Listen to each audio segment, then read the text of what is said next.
नमस्कार साथियों, न्यूज़ दुनिया चैनल पर मैं नीरज शर्मा। साथियों, लोकसभा चुनाव 2024 का रिजल्ट जो है कल देर रात्रि तक जो है ज़्यादातर सीटों पर घोषित हो चुका है और देश ने लोकसभा 2024 के चुनावों में देश की जनता ने एक बड़ा मैसेज देने का काम वर्तमान सरकार जो मोदी सरकार है उसको देने का काम किया है। साथियों,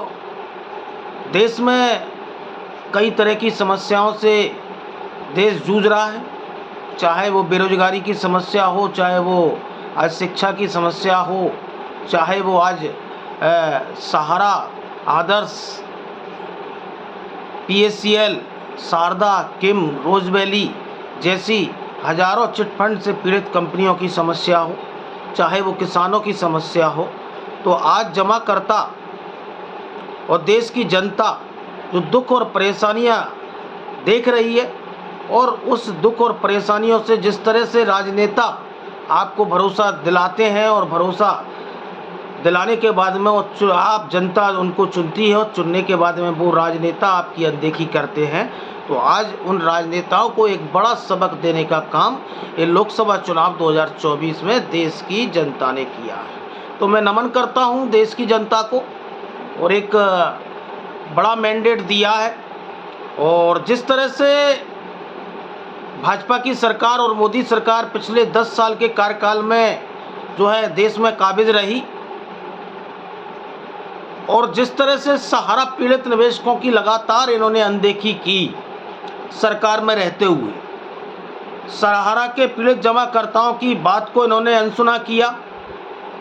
और उसी का नतीजा है कि लोकसभा चुनावों में लगातार सहारा के पीड़ित जमाकर्ताओं ने इन चुनावों का विरोध किया और नारा दिया कि सहारा का भुगतान नहीं तो वर्तमान सरकार को मतदान नहीं। आज 400 पार का नारा देने वाली भाजपा, आज मोदी की गारंटी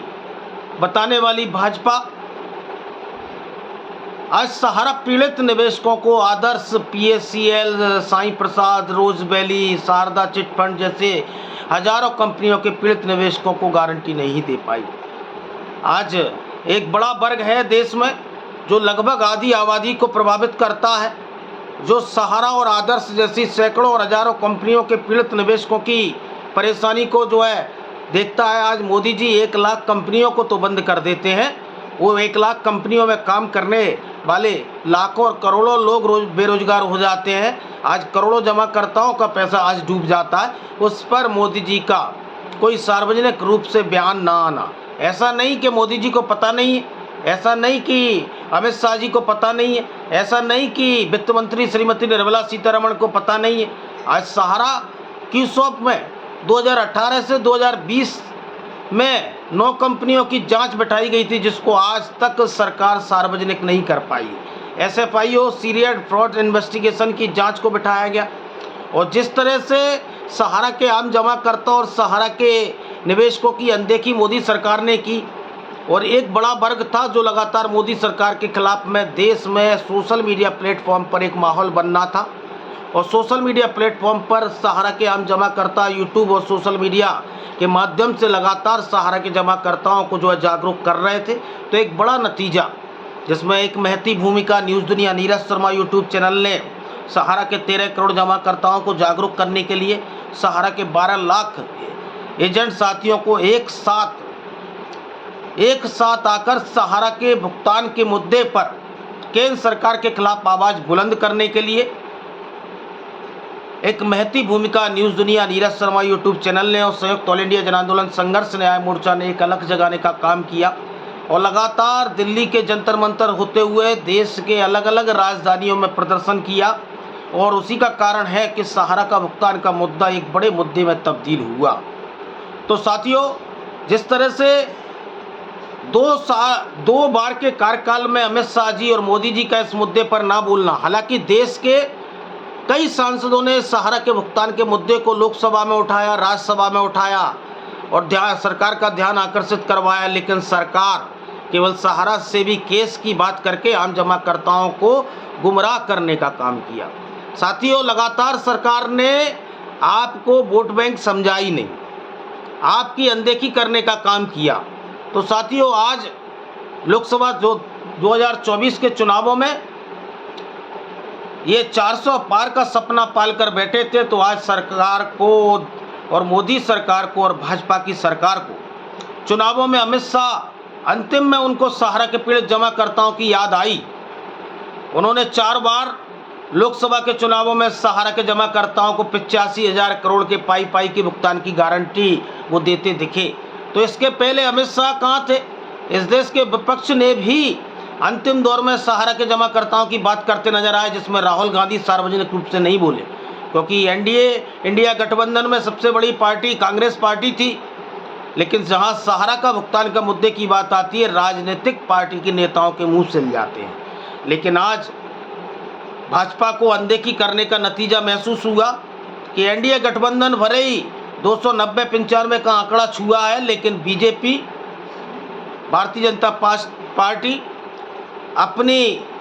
सीटों को 272 के आंकड़े से वो जो है दूर रह पाई और 240 और 42 के फेर में फंस गई। आज भाजपा को और मोदी सरकार को जनता दल यूनाइटेड, नीतीश कुमार, चंद्रबाबू नायडू और जैसे कई इनके सहयोगी संगठनों की कृपा पर इनको जो सरकार चलानी पड़ेगी। लेकिन आज सहारा के पीड़ित जमाकर्ताओं को अगर इन्होंने दुख परेशानियों को देखा होता तो भाजपा को आज ये दिन नहीं देखने पड़ते। लेकिन अनदेखी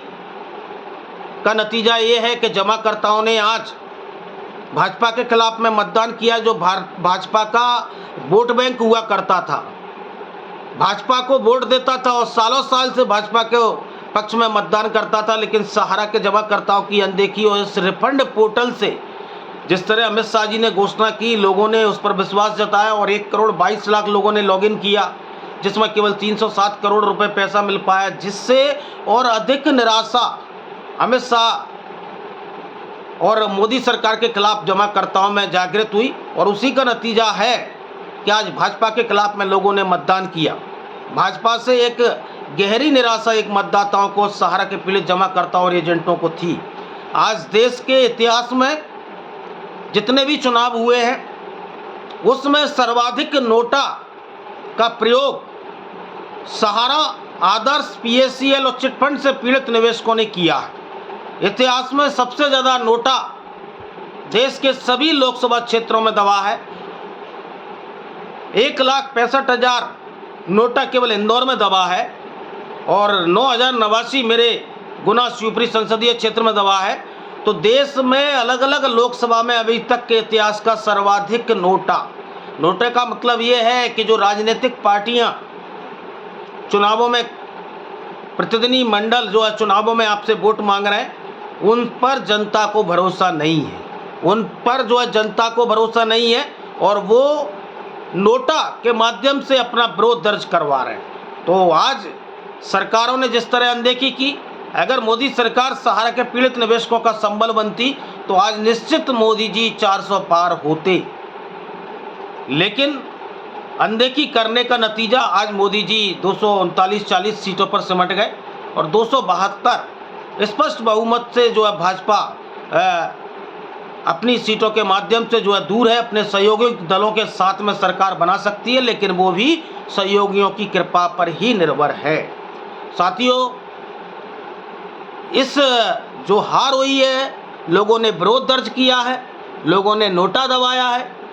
और लोग काफ़ी खासे नाराज मोदी सरकार और अमित शाह से सहारा रिफंड पोर्टल से थे। तो जेपी नड्डा जी, मोदी जी और अमित शाह जी जरूर मूल्यांकन करेंगे। अगर 2 या 3 राज्य, मध्य प्रदेश है, आपका गुजरात है, उड़ीसा है, अगर ये 7 जो है छोड़ देते तो बीजेपी 150 पौने 200 सीटों पर सिमट जाती। लेकिन इन राज्यों ने साथ दिया और निश्चित भाजपा की सरकार एक कैडर्स बेस्ड पार्टी है और इसकी मार्केटिंग अच्छी है, लेकिन इसका मूल्यांकन जरूर करेगी कि आज क्या कमी रही। सहारा के पीड़ित जमाकर्ताओं की भुगतान की प्रक्रिया को सरल और सुलभ तरीके से मोदी सरकार, अभी भी समय है उनके जमाकर्ताओं को भुगतान के लिए आगे आए और इस रिफंड पोर्टल से दूर की जा रही परेशानियों को, क्योंकि सहारा से भी केस से भुगतान नहीं हो सकता, वो उसका 20% अमाउंट है और अकेला 86,673 करोड़ रुपए केवल सोसाइटी में जमा है। सहारा ग्रुप का 2.5 लाख करोड़ का भुगतान मोदी जी करवाएं। और मोदी जी अगर चाहते हैं आगामी विधानसभा चुनावों में भाजपा पुनः पूर्ण बहुमत के साथ में आए, तो सहारा के भुगतान की मुद्दे को अनदेखी उनको महंगी पड़ सकती है। तो आज फिर सहारा के जमाकर्ताओं ने, सहारा के एजेंट साथियों ने और ठगी पीड़ित और चिटफंड से पीड़ित निवेशकों ने एक बड़ा मैसेज आज मोदी सरकार को दिया कि अगर सरकारें सत्ता में हैं और सत्ता में बैठे लोग अगर अनदेखी करेंगे तो उनको महंगा पड़ेगा। साथियों, ज़्यादा से ज़्यादा लोग न्यूज़ दुनिया नीरज शर्मा यूट्यूब चैनल को लाइक भी करें, सब्सक्राइब भी करें, ग्रुपों में भी शेयर करें। बहुत बहुत धन्यवाद, आभार।